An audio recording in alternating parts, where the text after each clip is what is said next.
నమస్తే న్యూస్ 24 తెలుగుకు స్వాగతం. వార్తల్లోని ముఖ్యాంశాలు ఇప్పుడు చూద్దాం.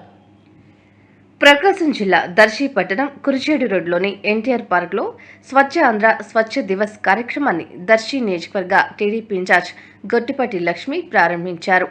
ఈ సందర్భంగా ఆమె మాట్లాడుతూ సంక్షోభాన్ని అధిగమించి ప్రజా సంక్షేమం రాష్ట్ర అభివృద్ధి ధ్యేయంగా మనం ముందుకు వెళ్తున్నామన్నారు.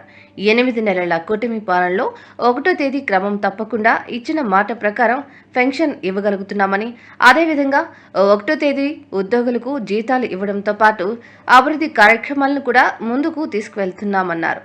ఈ కార్యక్రమంలో నియోజకవర్గంలోని టీడీపీ సీనియర్ నాయకులు, మున్సిపల్ శాఖ సిబ్బంది, రెవెన్యూ సిబ్బంది, పోలీస్ శాఖ, స్వచ్ఛంద సంస్థలు, విద్యార్థులు, టీడీపీ, జనసేన, బీజేపీ నాయకులు, కార్యకర్తలు పాల్గొన్నారు.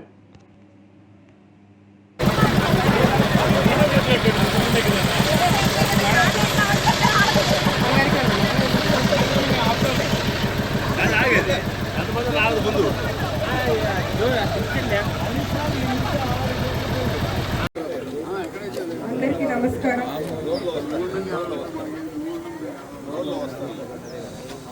కూటమి ప్రభుత్వం అధికారంలోకి వచ్చినప్పటి నుండి రాష్ట్ర అభివృద్ధి కోసం ఎంతో కష్టపడుతున్నారు.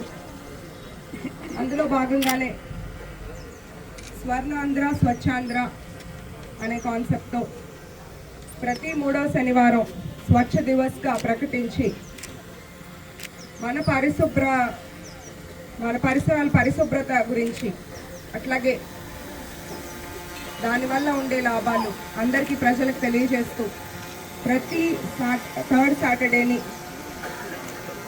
ఒక్కొక్క నెల ఒక్కొక్క కాన్సెప్ట్, ఒక్కొక్క ఏరియాని శుభ్రం